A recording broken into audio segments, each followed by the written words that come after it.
Bismillahirrahmanirrahim. Assalamualaikum warahmatullahi wabarakatuh.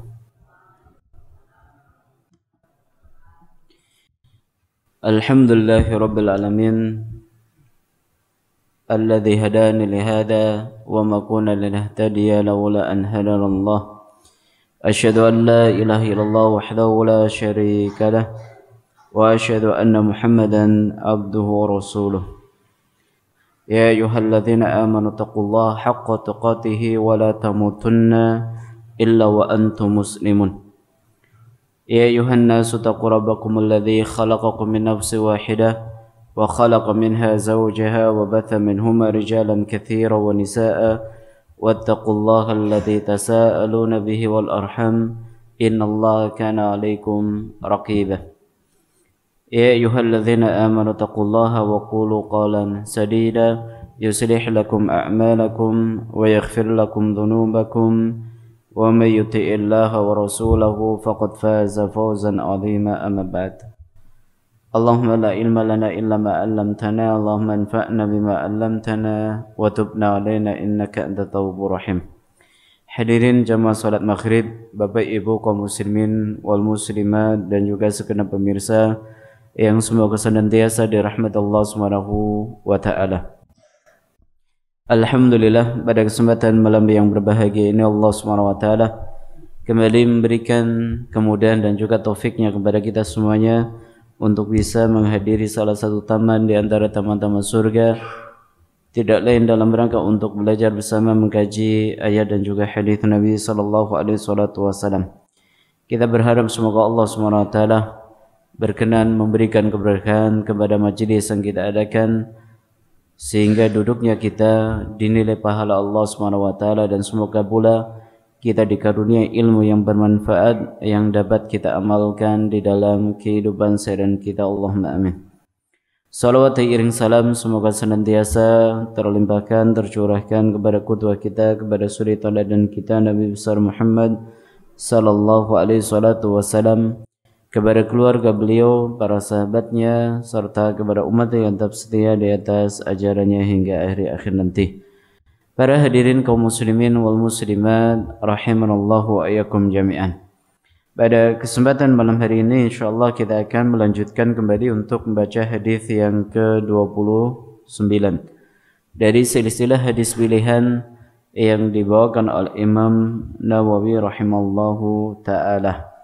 Pada hadis yang ke-29 kita jadikan menjadi beberapa pertemuan dikarenakan hadisnya cukup panjang. Di sini Imam Nawawi rahimahullah membawakan hadis yang ke-29 dari sahabat Mu'adz bin Jabal radhiyallahu taala anhu, di mana beliau berkata, "Qultu ya Rasulullah, akhbirni bi'amali yudkhiluni al-jannah wa yuba'iduni 'anil nar." Kata beliau radhiyallahu taala anhu, saya pernah bertanya kepada Nabi sallallahu alaihi wasallam, "Ya Rasul, tolong kabarkan kepadaku tentang amalan yang dengannya bisa memasukkan diriku ke dalam surga dan menjauhkan diriku dari neraka."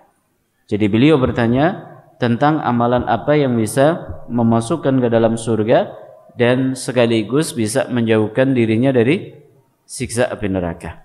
Sehingga dalam pertanyaan tersebut, dalam jawabannya nanti terkandung dua masalah besar ini, yaitu amalan yang memasukkan dalam surga pelakunya, kemudian yang kedua adalah orang yang melakukannya, berarti dia melakukan sesuatu yang berlawanan dari amalan yang bisa memasukkan pelakunya ke dalam surga.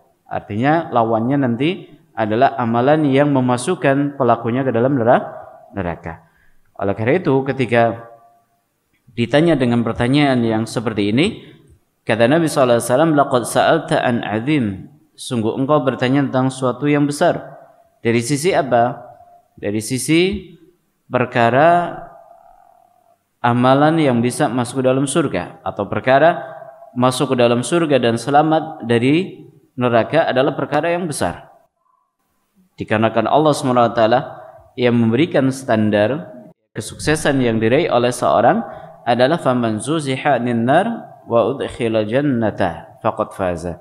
Barang siapa yang diselamatkan dari api neraka dan dimasukkan ke dalam surga, maka itulah yang dinamakan keberuntungan atau kemenangan yang hakiki.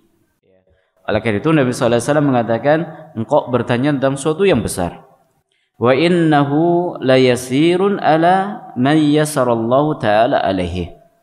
Dan Nabi sallallahu alaihi wasallam menjelaskan sungguhnya hal tersebut mudah bagi orang yang Allah mudahkan. Hal tersebut Allah atau perkara tersebut adalah perkara yang mudah bagi siapa? Bagi orang yang Allah beri kemudahan. Artinya untuk bisa masuk dalam surga dengan amalan-amalan tadi dan terbebas dari siksa api neraka, maka ini perkara yang mudah. Tapi di sini kemudahan tersebut atas dasar kemudahan yang Allah berikan. Alias untuk bisa masuk ke dalam surga, itu semuanya berada di tangan Allah Subhanahu wa taala.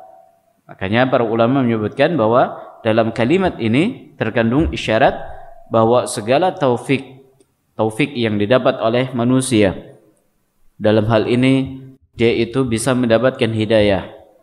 Kemudian dia itu bisa melakukan amal ketaatan, berbuat kebaikan, melakukan amal soleh. Maka ini semuanya berada di tangan Allah Subhanahu wa taala.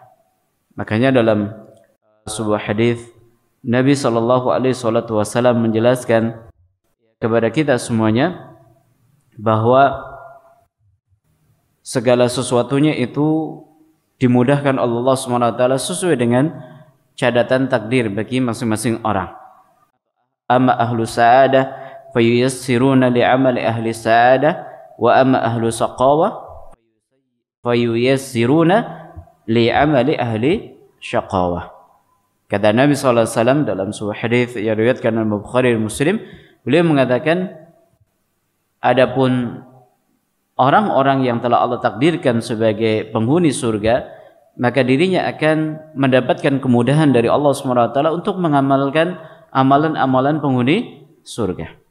Sebaliknya, orang yang telah dicatat sebagai calon penghuni neraka, maka Allah akan mudahkan baginya untuk melakukan amalan penghuni neraka.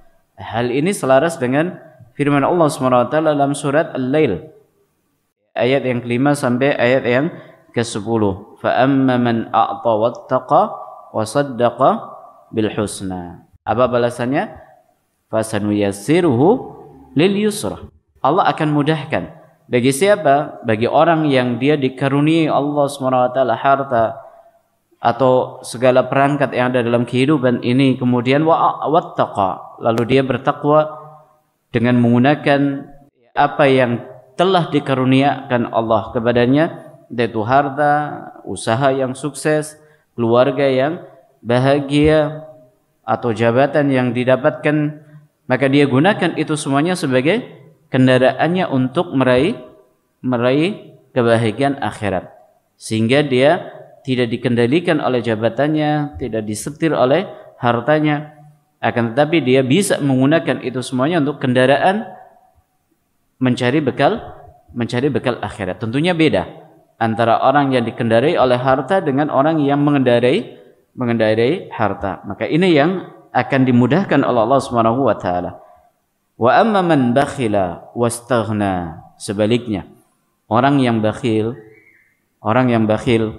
ketika dia dikarunia Allah SWT harta, kemudian dia bakhil, tidak mau berbagi, tidak mau berempati, tidak mau berinfak, bersedekah, wastaghna, dan dia merasa bahwa dirinya adalah orang yang kaya, orang yang memiliki kecukupan, orang yang memiliki kelebihan sehingga enggak butuh kepada orang lain, wa kadzdzaba bil husna, lalu dia mendustakan adanya balasan yang lebih baik pada hari akhir. Karena rata-rata orang yang tidak mau beramal soleh biasanya karena sedikit banyak dipengaruhi oleh ketidakyakinan dia terhadap hari akhir. Betul atau tidak? Bukankah orang kalau sudah meninggal dunia nggak ada yang pernah balik lagi? Ini sebagai bukti bahwa ya sudah meninggal. Wa mal hayatud dunya. dalam sebuah firman-Nya Allah SWT menjelaskan tidaklah kehidupan ini kecuali hanya menjalani hari-hari yang nanti kita meninggal dunia, setelah itu tidak ada pertanggungjawaban. Ini ucapannya orang-orang kufur, orang-orang kafir yang mereka mengingkari adanya hari pembalasan. Wa kadzdzaba bil husna, apa yang akan didapat? Fasanuyassiruhu lil usra. Allah akan jadikan dia dalam kesulitan. Kembali kepada hadis. Di sini Nabi sallallahu alaihi wasallam menjelaskan bahwa ini perkara yang mudah bagi orang yang dimudahkan oleh Allah Subhanahu wa taala. Dari sini kita bisa mengambil pelajaran pentingnya kita senantiasa meminta kepada Allah Subhanahu wa taala keistiqomahan, meminta kepada Allah Subhanahu wa taala untuk mendapatkan hidayah agar senantiasa bisa melakukan amal kebaikan. Seperti doa yang banyak diajarkan oleh Nabi sallallahu alaihi wasallam. Seperti doa yang diajarkan oleh Nabi sallallahu alaihi wasallam dalam hadis Abdullah bin Mas'ud radhiyallahu taala anhu yang diriwayatkan oleh Imam Muslim. Nabi sallallahu alaihi wasallam senantiasa membaca doa, Allahumma inni as'aluka al-huda wat-tuqa wal-afafa wal-hina. Dalam hadis yang lain Nabi sallallahu alaihi wasallam mengajarkan kepada kita untuk membaca doa Allahumma a'inna ala dzikrika wa syukrika wa husni ibadatik. Kemudian ada juga doa Allahumma ya muqallibal qulub tsabbit qalbi ala dinik, ya musarrifal qulub sarif ala taatik. Ini doa dalam rangka untuk bisa mendapatkan yang namanya kemudahan untuk beramal saleh dari Allah Subhanahu wa taala. Lalu Nabi SAW menjelaskan tentang beberapa amalan yang kalau kita lakukan itu sebagai sebab kita masuk ke dalam surga. Dan kemarin kita sudah baca bahwa amalan tersebut tidak lain adalah mengamalkan rukun Islam. Yang ada berapa? Rukun Islam ada 5 atau 6? Ada 5. Ya, yang pertama adalah 2 kalimat syahadat, tauhid, mentauhidkan Allah. Kemudian yang kedua, mendirikan salat. Yang ketiga, membayar zakat. Yang keempat, puasa di bulan Ramadan. Lalu yang terakhir adalah menunaikan ibadah haji pada saat kita memiliki kemampuan. Ini 5 amalan yang disebutkan oleh Nabi SAW sebagai pembuka, sebagai amalan yang bisa memasukkan pelakunya ke dalam surga. Tadi kita sedikit singgung bahwa sebaliknya, kalau kita tidak mengamalkan apa yang disebutkan oleh Nabi, berarti sebagai sebab pelakunya masuk ke dalam neraka. Jadi ketika Nabi SAW mengatakan ta'budullaha la tusyriku bihi syai'ah, ini amalan yang pertama. Engkau beribadah kepada Allah dengan ikhlas, mentauhidkan Allah, mengesahkan Allah dalam semua ibadah yang kita kerjakan, baik itu salatnya, baik itu infaknya, baik itu ngajinya, baik itu baca Qur'annya. Kita ikhlaskan semua ibadah yang kita kerjakan hanya ingin mengharapkan pahala dari Allah Subhanahu wa taala. Kalau ada orang berbuat kesyirikan lawan daripada tauhid, berarti orang yang berbuat syirik dia akan terancam masuk ke dalam neraka. Dan ini banyak hadis yang menjelaskan tentang ancaman orang-orang yang berbuat syirik, di mana dia akan dimasukkan ke dalam neraka oleh Allah Subhanahu wa taala. Bahkan Allah menegaskan bahwa ini dosa satu-satunya yang tidak akan mendapatkan kesempatan ampunan dari Allah. Sekalipun dia memohon, meminta, berharap kepada Allah Subhanahu wa taala, ketika dia sudah dimasukkan dalam neraka, maka tidak ada kata ampun. Innallaha la yaghfiru ayyushraka bihi wa yaghfiru ma duna dzalika liman yasha. Sungguhnya Allah Subhanahu wa taala tidak akan mengampuni dosa kesyirikan. Dan Allah masih memberikan peluang untuk mendapatkan ampunan bagi orang-orang yang melakukan dosa selain dosa kesyirikan. Ini lawannya berarti. Kemudian mendirikan salat, berarti lawannya adalah orang yang tidak salat. Orang yang tidak salat, maka dia terancam masuk ke dalam neraka. Makanya para ulama menjelaskan maksud daripada mengamalkan rukun Islam yang 5 ini adalah bagi orang-orang yang menjaganya. Bagi orang-orang yang menjaganya. Ini yang dia akan mendapatkan kesempatan masuk ke dalam surga. Dan perlu kita sampaikan Bapak Ibu rahmatullah bahwa kita tidak akan mungkin masuk ke dalam surga dengan sebab amal yang kita lakukan. Kenapa? Karena Nabi SAW mengabarkan kepada kita, la yadkhula ahadun minkumul jannata bi'amalihi. Sesungguhnya tidak akan mungkin kalian itu masuk ke dalam surga dengan sebab amal yang kalian kerjakan. Kenapa? Para ulama kita menjelaskan karena amal ibadah, kebaikan, amal soleh, ketaatan yang kita lakukan itu tidak sebanding dengan kenikmatan surga yang Allah SWT berikan. Disebutkan anal amala bi nafsi la yastahiqqu bi ahadul jannah. Bahwa hanya sekedar beramal itu tidak cukup untuk menjadikan pelakunya itu masuk ke dalam surga. Lalu dengan apa? Laula annallaha ja'alahu bifadlihi wa rahmatihi sababan lidzalik. Kalau seandainya Allah SWT tidak menjadikan adanya amalan sebagai sebab untuk orang masuk ke dalam surga dengan karunia-Nya, dengan rahmatnya Allah SWT, tidak akan mungkin orang itu bisa beramal saleh. Atau tidak akan mungkin orang itu bisa melakukan yang namanya kebaikan. Kita beri contoh. Ketika Allah SWT tidak menghendaki kita untuk hadir di malam hari ini untuk ikut pengajian, maka kita tidak akan mungkin bisa duduk di majelis ini. Ya atau tidak? Ketika Allah SWT, sekalipun kita sudah merencanakan, bahkan kita jadikan sebagai jadwal rutin, setiap malam Selasa hadir di masjid ini untuk ikut kajian. Tapi ketika Allah tidak menghendaki, mungkin bisa jadi ada urusan mendadak, mungkin ada perkara yang tidak bisa ditinggalkan, atau mungkin sakit, atau mungkin ada halangan-halangan lain sehingga kita tidak bisa hadir di masjid ini untuk ikut kajian.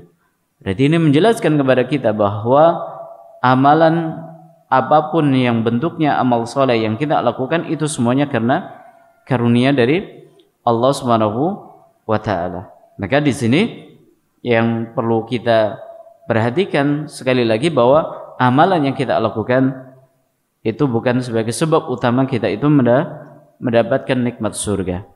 Lalu dengan apa? Dengan rahmat Allah Subhanahu wa taala.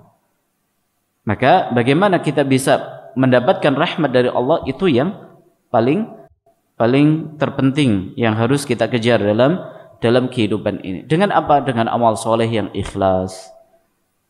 Kemudian dengan istiqomah di dalam mengerjakan amal ketaatan. Ya, ini sebab-sebab yang kita bisa meraih rahmat Allah Subhanahu wa taala. Ikhlas di dalam beribadah kepada Allah Subhanahu wa taala.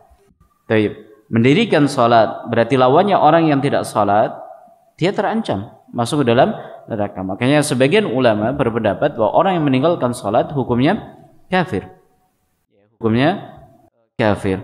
Dasarkan hadis Nabi sallallahu alaihi wasallam, al-ahdu alladhi bainana wa bainahum tarkus salat, faman taraka faqad kafar. Perjanjian antara kita dengan mereka orang kafir adalah salat. Atau dalam hadis yang lain, pembeda antara kita dengan orang kafir adalah salat. Barang siapa meninggalkan salat maka dia telah kafir.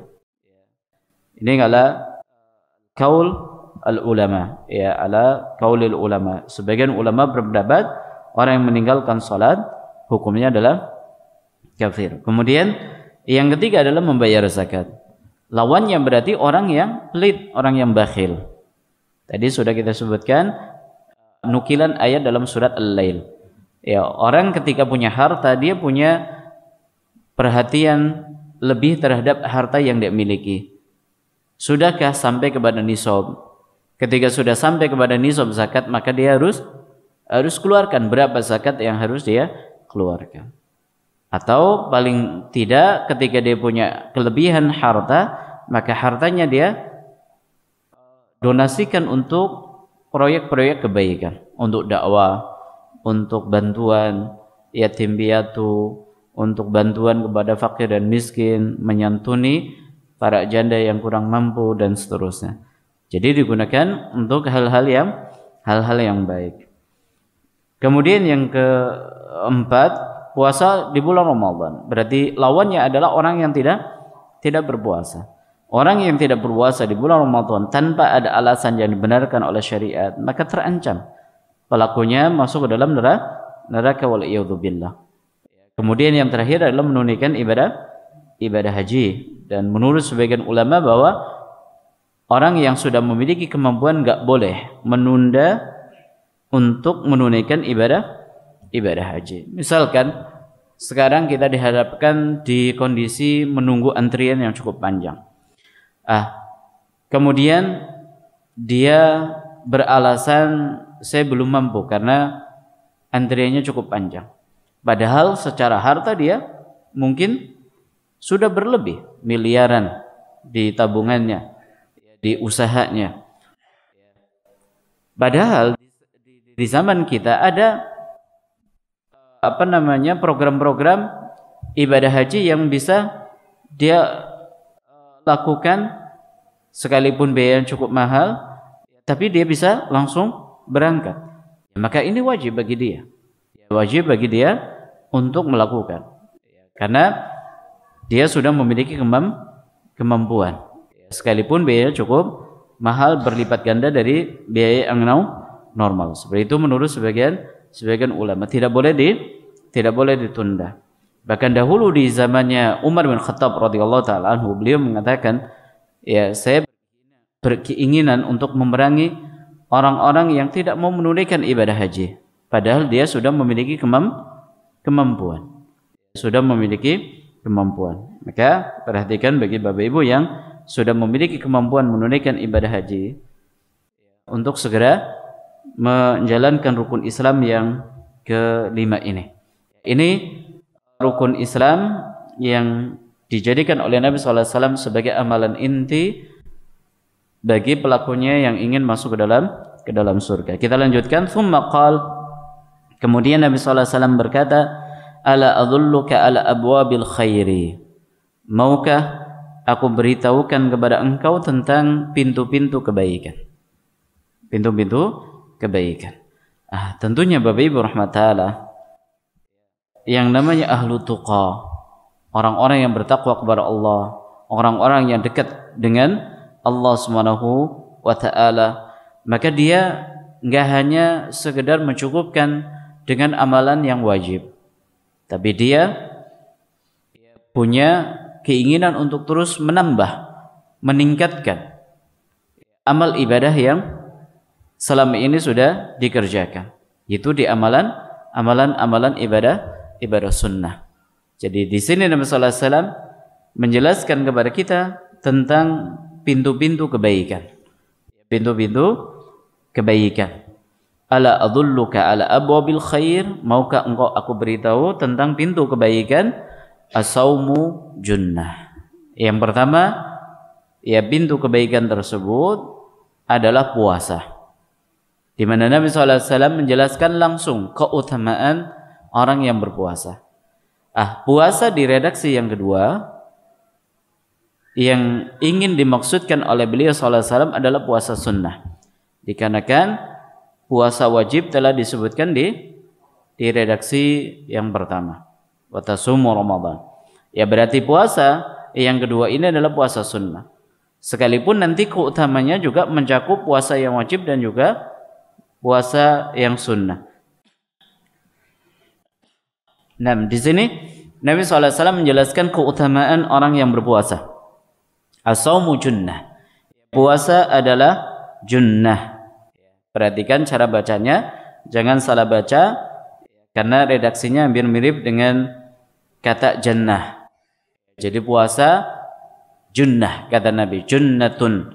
Jangan salah baca menjadi apa? As-saumu jannatun. Artinya beda atau tidak? Artinya beda sekali nanti. Artinya sangat jauh. Dan saya pernah dengar ada seorang khatib menyampaikan khutbah, kemudian pada saat itu sedang menghasung kepada jamaah untuk banyak melakukan puasa, dan sedang menjelaskan tentang keutamaan puasa, lalu dengan berapi-api membaca hadis ini, as-saumu jannah. Ini kesalahan yang fatal, karena yang betul adalah jannah. Apa yang dimaksud dengan jannah di sini? Para ulama menjelaskan bahwa yang dimaksud dengan jannah adalah perisai, tameng. Jadi puasa adalah tameng bagi orang yang beriman. Tameng dari apa? Dari perbuatan dosa dan maksiat ketika di dunia. Kemudian yang kedua dari api neraka nanti ketika berada di akhirat. Jadi di antara keutamaan orang yang melakukan ibadah puasa sunnah dan juga tentunya ibadah puasa wajib, karena kalau wajib sudah enggak kita bicarakan karena hukumnya wajib. Tapi kalau ibadah puasa sunnah atau ibadah sunnah biasanya bicara kepada orang-orang yang memang memiliki semangat untuk beramal soleh. Kalau kita bicara tentang masalah amal ibadah sunnah, biasanya kita bicara kepada orang-orang yang memiliki semangat dalam melakukan amal soleh. Karena ada di antara kita mungkin yang kalau ibadah wajib nggak pernah ditinggalkan. Tapi kalau bicara masalah ibadah sunnah, ntar dulu, besok, nantilah, nunggu waktu senggang atau nantilah. Bahkan ada yang beralasan lah nuwung sunnah ikilah. Kadang ada yang seperti itu alasannya. Sehingga bisa kita katakan orang yang melakukan amal ibadah sunnah adalah orang yang istimewa. Orang-orang yang masuk dalam kategori pilihannya Allah Subhanahu wa taala. Di sini orang yang melakukan ibadah puasa sunnah dia akan mendapatkan keutamaan di mana Allah akan memberikan perisai kepada dirinya untuk terjaga dari dari perbuatan dosa dan maksiat. Dan kita bisa rasakan. Kita bisa rasakan bagaimana orang yang ketika sedang berpuasa hatinya itu lebih condong dengan ketaatan. Jadi pribadinya itu lebih dekat dengan yang namanya amal kebaikan. Ketika kita naik kendaraan umum, pada saat kita naik kendaraan umum, enggak biasanya kita kalau melihat ada orang yang sudah sepuh atau ibu-ibu atau ibu yang sedang menggendong bayi, ya kita mempersilahkan untuk duduk. Tapi pada saat kita sedang puasa, Masya Allah, begitu kita melihat ada orang tua, sini saja Pak, duduk sini Pak. Atau ketika melihat ibu-ibu berdiri, kita persilakan untuk duduk. Padahal selama ini, kalau pas kita nggak sedang berpuasa, kita begitu melihat ada orang sepuh, ada orang tua, ada ibu-ibu, sudah kita pura-pura apa? Pura-pura tiduran. Sudah pakai masker, kemudian apa? Oh, kacamata, wis. Pura-pura apa? Tidur. Ya, pura-pura tidur. Nah, ini menjelaskan kepada kita atau membuktikan kepada kita bahwa orang yang melakukan ibadah puasa dia akan terjaga dari perbuatan dosa dan juga maksiat karena hatinya lebih condong kepada amal soleh. Saya katakan seperti itu karena kita merasakan betul tentang masalah ini. Coba kalau pas bulan Ramadan, bawaannya itu ingin baca Quran, sholat sunnah, sedekah, berbuat baik kepada orang tua dan amal kebaikan yang lainnya. Ada keinginan-keinginan yang membunja yang ada dalam hati untuk beramal kebaikan. Itu pada saat kita sedang berpuasa. Makanya orang yang ingin dijaga oleh Allah SWT dari perbuatan dosa dan maksiat, sering-seringlah mengerjakan ibadah puasa. Dan Nabi SAW menjelaskan kepada kita dalam sebuah hadis yang diriwayatkan oleh Bukhari Muslim dari sahabat Abu Hurairah radhiyallahu taala anhu, Nabi sallallahu alaihi wasallam mengatakan as-siyamu junnatun fa idza kana yaumu shaumi ahadikum fala yarfus wala yajhal wa in imru'un sabahu falyaqul in imru'un shaim. Ini hadis sering kita dengar pada saat bulan Ramadan. Puasa adalah perisai. Maka pada saat kalian sedang berpuasa, hendaknya menjauhi ucapan-ucapan yang jorok, ya ucapan-ucapan yang tidak pantas. Wala yajhal, dan berkata atau berbuat yang tidak bodoh, ya, perbuatan yang bodoh.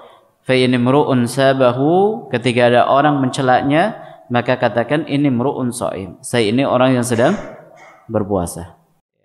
Ini berarti sebuah hasil yang seharusnya didapatkan oleh orang yang sedang berpuasa. Akhlaknya menjadi lebih baik. Ini yang pertama.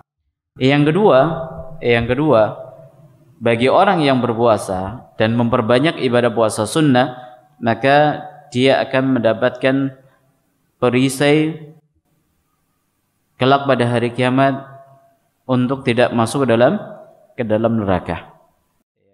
Ketika orang rajin mengerjakan ibadah puasa, maka dia akan dilindungi Allah SWT dari siksa api neraka. Ini merupakan sebuah keutamaan yang luar biasa bagi orang yang berpuasa. Dan di samping itu pula banyak keuntungan yang kita dapatkan. Di antara salah satunya adalah dengan puasa maka iman kita bertambah. Dengan berpuasa iman kita menjadi bertambah. Dan apa fungsinya iman itu bertambah? Maka di antara salah satu fungsinya adalah untuk memperkuat kita di dalam mengarungi kehidupan ini. Karena dengan keimanan ini Bapak Ibu, segala masalah yang menerpa dalam kehidupan kita itu bisa kita carikan solusinya. Beda dengan orang-orang yang tidak beriman, pada saat dia punya masalah maka seringkali mencari solusinya dengan cara-cara yang salah. Ada ketika ditimpa masalah besar, maka dia selesaikan masalahnya dengan cara bunuh diri. Ada yang akhirnya datang ke dukun. Ada lagi yang melakukan tindakan-tindakan yang justru mendatangkan masalah lebih besar. Dia punya masalah hutang misalkan, malah orang yang ngutangin dibunuh. Ini mendatangkan masalah yang lebih besar. Ada yang seperti itu. Beda dengan orang yang beriman. Di samping itu pula, dengan kuatnya iman, maka dorongan kita untuk melakukan amal ibadah lebih kuat. Bisa dikatakan ini sebagai motor ibadah. Kemudian di samping itu pula, keuntungan yang didapat oleh orang yang sedang berpuasa adalah akan melatih diri untuk memiliki sifat sabar. Melatih diri untuk memiliki sifat sabar dalam segala hal. Sabar dalam mengendalikan hawa nafsu, sabar dalam melakukan ketaatan, sabar pada saat mendapatkan musibah, dan juga sabar pada saat dia menghindari perbuatan dosa dan maksiat. Karena seperti pernah kita jelaskan, meninggalkan perbuatan dosa dan maksiat itu butuh yang namanya kesabaran. Apalagi di zaman seperti sekarang, di mana orang bebas melakukan perbuatan dosa, perbuatan mungkar. Bahkan ketika mereka diingkari, mereka akan mengatakan sudah urus diri lu sendiri katanya. Gak usah ngurusin orang lain. Makanya ketika kita tidak ikut-ikutan dalam perbuatan dosa dan maksiat ini butuh yang namanya kesabaran. Ini yang kedua. Kemudian yang ketiga keuntungannya tadi sudah kita singgung di awal. Dengan kita berpuasa maka ini akan membantu kita untuk banyak melakukan amal ibadah. Dengan kita berpuasa maka ini akan membantu kita untuk banyak melakukan amal ibadah. Seperti apa? Salat, kemudian membaca Al-Quran, berzikir, bersedekah, dan masih banyak lagi. Ini orang kalau sedang berpuasa. Coba kalau Bapak Ibu puasa di puasa sunnah Senin Kemis misalkan, maka Bapak Ibu akan merasakan betul bagaimana dorongan untuk berbuat kebaikan. Jadi ada dorongan dalam hati untuk berbuat kebaikan. Kadang ingin berbagi, kadang ingin berinfak, kadang ingin membaca Al-Quran, kadang ingin menambah salat sunnah yang sudah dikerjakan, dan seterusnya. Ya, ini beberapa keuntungan yang bisa didapatkan oleh orang yang sedang berpuasa. Di samping keuntungan terbesar tentunya adalah mendapatkan pahala dari Allah Subhanahu wa taala. Ini amal atau pintu kebaikan yang pertama yang disebutkan oleh Nabi, puasa sunnah. Dikatakan oleh Nabi adalah junnatun, sebagai perisai dari apa tadi? Perbuatan dosa dan maksiat ketika di dunia, dan dari siksa api neraka kelak pada hari kiamat. Kemudian yang kedua, amalan yang kedua, wasadaqatu tudfi'ul khati'ata kama yudfi'ul ma'u nara. Kata Nabi sallallahu alaihi wasallam, amal kebaikan yang kedua adalah sedekah. Sedekah. Tentunya di sini maksudnya adalah sedekah yang sunnah. Karena kata sedekah ini multi tafsir. Kadang artinya bisa menjadi zakat yang wajib hukumnya, tapi bisa pula sedekah di sini maksudnya adalah infak. Maksudnya adalah sedekah yang sunnah. Karena zakat sudah disebutkan di redaksi yang pertama, maka kita artikan sedekah di sini adalah sedekah yang sunnah. Jadi uang yang kita keluarkan atau harta yang kita berikan kepada orang lain, dikatakan oleh Nabi tudfi'ul khati'atah, akan menghapus kesalahan. Kama yudfi'ul ma'a nara. Lalu Nabi SAW menganalogikan atau memberikan sebuah persamaan di sini, sebagaimana api itu bisa memadamkan, air itu bisa memadamkan api, sebagaimana air bisa memadamkan api. Ini ada api kemudian disiram oleh air, maka apinya padam. Maka Nabi SAW sedang menyamakan orang yang bersedekah, maka dengan sedekah yang dia keluarkan sedikit atau banyak, apapun bentuknya, karena sedekah macam-macam bentuknya, bukan hanya sekedar harta, maka sedekah yang dikeluarkan, yang dilakukan oleh seseorang ini bisa memadamkan kesalahan dan perbuatan dosa serta maksiat yang selama ini dikerjakan. Dan siapa di antara kita yang tidak berbuat dosa? Banyak perbuatan dosa serta maksiat yang kita lakukan. Dosa kita kepada istri, dosa kita kepada anak, dosa kita kepada tetangga, kepada orang tua, kepada rekan kerja. Banyak dosa yang kita lakukan, baik yang kita sadari maupun yang tidak kita sadari. Maka dengan kita bersedekah, Bapak Ibu, dosa dan kemaksiatan yang kita lakukan itu akan bisa hilang, Berarti ini menunjukkan kepada kita tentang keutamaan sedekah, bahwa orang yang bersedekah ini sebagai sebab dosanya itu diampuni Allah Subhanahu wa taala. Dan sudah banyak hadis yang kita pelajari tentang keutamaan orang yang bersedekah. Tinggal bagaimana prakteknya kita di dalam kehidupan. Kemudian masih ada berapa menit, kita lanjutkan di amalan yang ketiga. Nabi SAW mengatakan, ya, wassalatul rajuli fi jawfil lail. Amalan yang ketiga yang disebutkan di sini adalah salatnya seseorang di pertengahan malam. Artinya apa? Di sini Nabi sallallahu alaihi wasallam sedang menjelaskan tentang keutamaan orang yang mengerjakan salat malam. Kenapa? Disebutkan ya di dalam hadis ini, ketika Nabi sallallahu alaihi wasallam berdalil, "Tsumma tala tatajafa junubuhum 'anil madaji hatta balagha ya'malun." Yaitu dalam surat As-Sajdah ayat 16 sampai ayat 17. Yad'una rabbahum khawfa wa tama'a wa mimma razaqnahum yunfiqun fala ta'lamu nafsum ma ukhfiya lahum min qurrati a'yun jazaa'an bima kanu ya'malun. Jadi Nabi SAW berdalil tentang keutamaan orang yang mengerjakan sholat malam, di mana disebutkan dalam ayat tadi orang-orang yang menjauhi tempat tidurnya untuk mengerjakan ibadah sholat.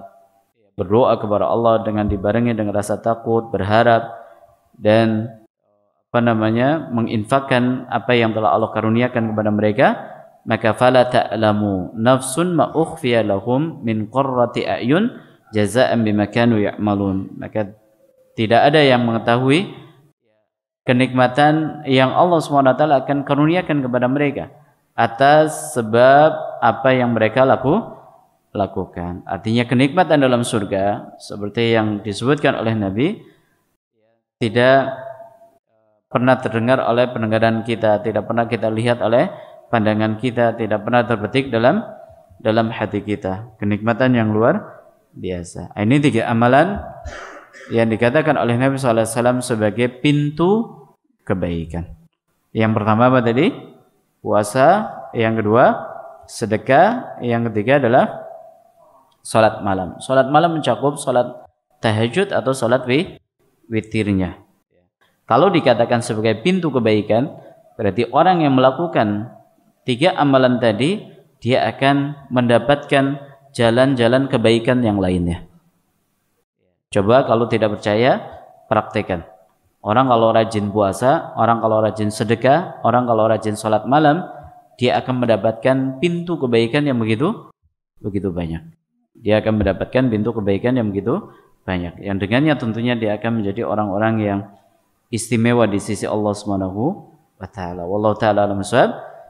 Sampai di penggalan hadis ini yang bisa kita baca dan kita uraikan secara ringkas, mudah-mudahan bermanfaat bagi kita semuanya. Masih ada penggalan yang terakhir, insyaallah kita lanjutkan pada pertemuan yang akan datang biidznillah taala. Silakan, mungkin ada 1 menit bisa untuk opas. Berarti enggak jadi. Kita tarik. Kita ajukan sampai di sini. Kita akhiri dengan baca doa kafaratul majelis. Subhanakallahumma bihamdika asyhadu an la ilaha illa anta astaghfiruka wa atubu ilaik. Assalamualaikum warahmatullahi wabarakatuh.